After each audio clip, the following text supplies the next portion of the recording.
제26편 다윗의 시. 내가 나의 완전함에 행하여 싸우며 흔들리지 아니하고 여호와를 의지하여 싸우니 여호와여 나를 판단하소서. 여호와여 나를 살피시고 시험하사 내 뜻과 내 양심을 단련하소서. 주의 인자하심이 내 목전에 있나이다. 내가 주의 진리 중에 행하여 허망한 사람과 같이 앉지 아니하여 싸우니 간사한 자와 동행하지도 아니하리이다. 내가 행악자의 집회를 미워하오니 악한 자와 같이 앉지 아니하리이다. 여호와여 내가 무죄함으로 손을 씻고 주의 제단에 두루 다니며 감사의 소리를 들려주고 주의 기이한 모든 일을 말하리이다. 여호와여 내가 주께서 계신 집과 주의 영광이 머무는 곳을 사랑하오니 내 영혼을 죄인과 함께 내 생명을 살인자와 함께 거두지 마소서. 그들의 손에 사악함이 있고 그들의 오른손에 뇌물이 가득하오나 나는 나의 완전함에 행하오리니 나를 속량하시고 내게 은혜를 베푸소서. 내 발이 평탄한 데에 섰사오니 무리 가운데에서 여호와를 송축하리이다.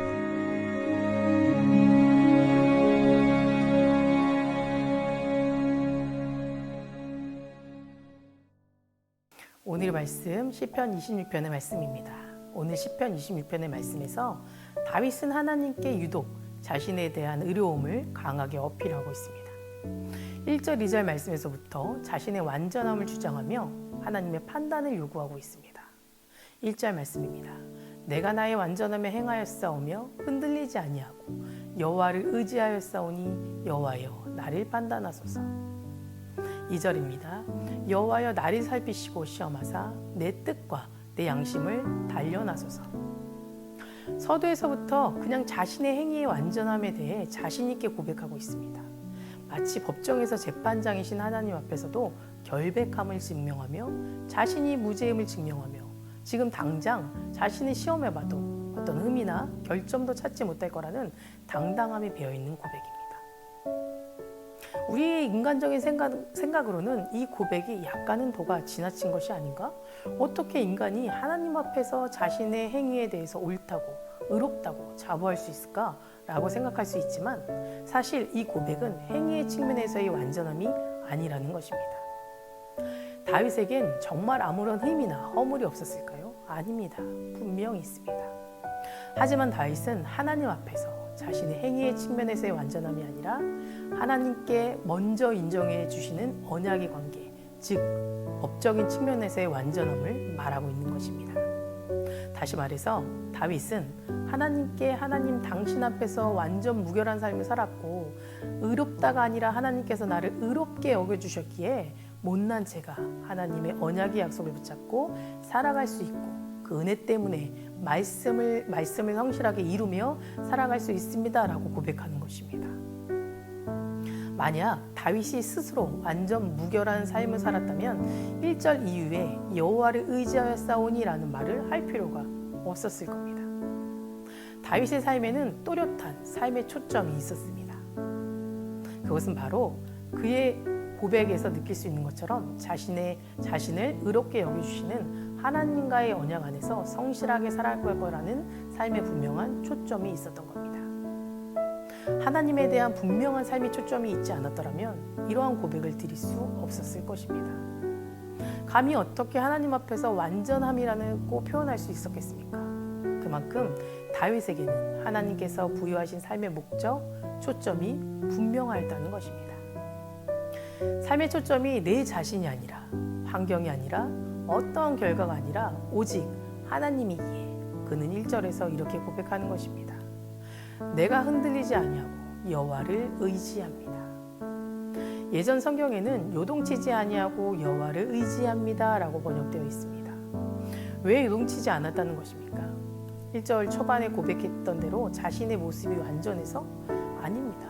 삶의 초점이 자기 자신이었으면 자신의 행위가 넘어졌을 때 그의 영혼도 같이 넘어졌을 것입니다. 평생 요동치며 살았을 것입니다. 만약 삶의 초점이 환경이었으면 이미 그는 소생할 가능성이 전혀 없었을 겁니다. 평생 죽음이라는 또는 옥수라는 감옥에서 살아있을 것입니다. 그러나 그는 그가 요동치지 않는 이유에 대해 3절에 정확하게 고백합니다. 내가 주의 진리 중에. 다윗의 마음의 중심에는 주의 진리 중에 계신 하나님이 계셨던 겁니다. 삶의 초점이 진리이신 하나님께 있었기에 그는 어떤 상황에서도 요동치지 않았다는 것입니다. 여러분의 삶의 초점은 어디에 있으십니까? 오늘 이 시편 말씀을 계속해서 읽고 묵상하다 보면 참 다윗이 얼마나 하나님을 사랑하고 있는지, 다윗 삶의 초점이 어디로 향하고 있는지를 깨닫게 됩니다. 8절의 다윗의 고백을 함께 읽어보겠습니다.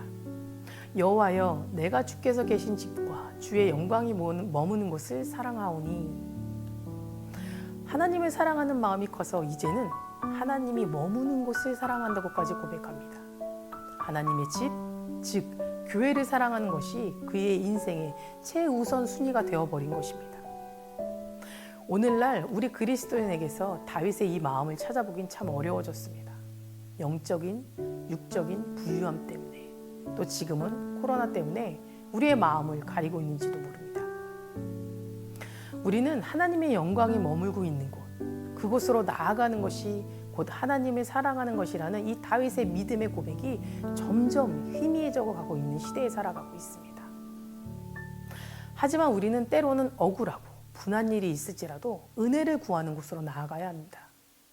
은혜를 베풀어 달라고 구하며 주님을 찬양하고 예배하는 자리로 나아가야 합니다. 완전함을 행하며 살아갈 수 있도록 예배 자리로 나아가야 합니다. 그리스도인으로서 말로만 고백하는 것을 넘어서 저와 여러분이 하나님을 사랑하는 것이 무엇인지 몸으로, 마음으로 보여줘야 할 때입니다. 하나님이 영광이 머무는 곳을 사랑하고 섬기는 교회를 위해 헌신하는 모습을 우리 사랑하는 자녀들에게 삶으로 보이고 가르치고 지키게 해야 합니다. 그래야 우리 다음 세대 아이들이 하나님의 말씀을 이야기로 기억하는 것이 아니라 믿음으로 지켜나가게 될 줄 믿습니다.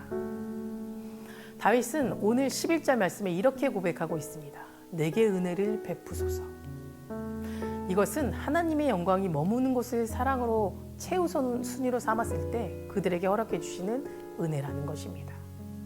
하나님께서는 이런 자들에게 그치지 않는 사랑으로 반응하여 주신다는 것입니다. 하나님을 사랑하고 교회를 사랑하는 자들에게 성령의 임재와 영광 가운데 하나님의 사랑을 충만하게 받게 하신다는 겁니다. 사랑하는 성도 여러분, 우리의 삶의 초점이 다시 하나님께로 두길 원합니다.